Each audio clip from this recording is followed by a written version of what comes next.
Chers compatriotes, je ne peux pas terminer cette allocution sans m'adresser au Conseil constitutionnel.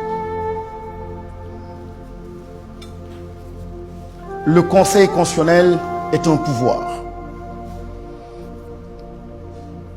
Il ne peut pas aller au-delà de la justice du peuple.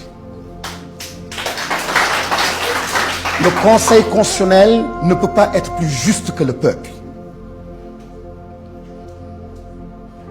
Le Conseil constitutionnel a le redoutable devoir, la redoutable charge de rééquilibrer les pouvoirs. Le Conseil constitutionnel a la redoutable mission de ramener la paix dans ce pays. Le Conseil constitutionnel a la redoutable mission de redorer le blason de la justice. Je disais tout à l'heure,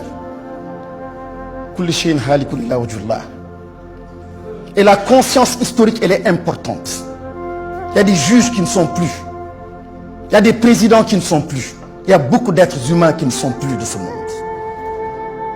Mais la conscience historique, c'est poser des actes qui pénètrent le futur.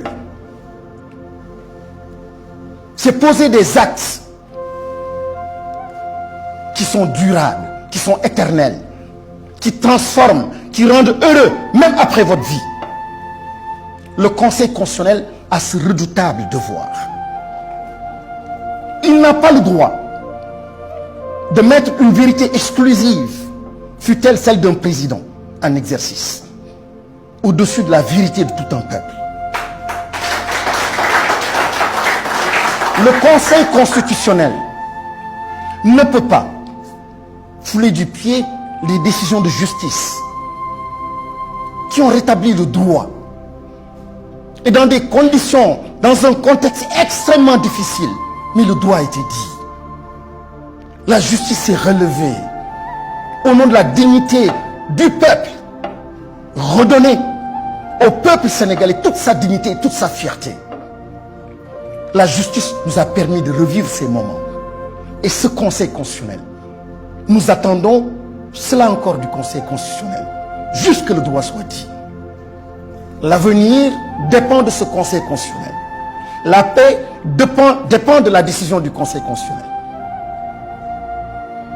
On ne peut menacer une institution judiciaire, loin de moi cette idée. Mais je me réserve le droit de dire ce que je pense être mon droit et ma part de vérité.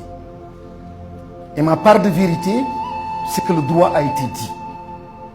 Ma part de vérité, c'est qu'une joute électorale sans le président Ousmane Sonko rendrait illégitime pour 5 ans encore tout autre président qui serait installé.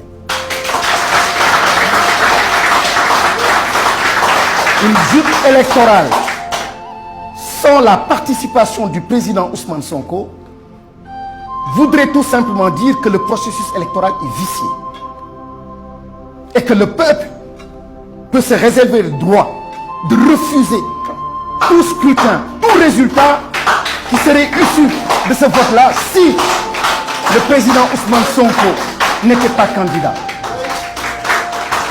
J'ai du respect pour nos institutions. Et très sérieusement, très sincèrement, je respecte ma justice. Je sais que le droit sera dit. Je sais que le droit sera dit. Et je sais qu'à la tête de cette institution, ils sont des Sénégalais comme nous. Les mêmes valeurs de dignité, de job. Les mêmes valeurs de croyants. Et je sais qu'ils pensent à la postérité. Le droit sera dit et Ousmane Sonko sera candidat.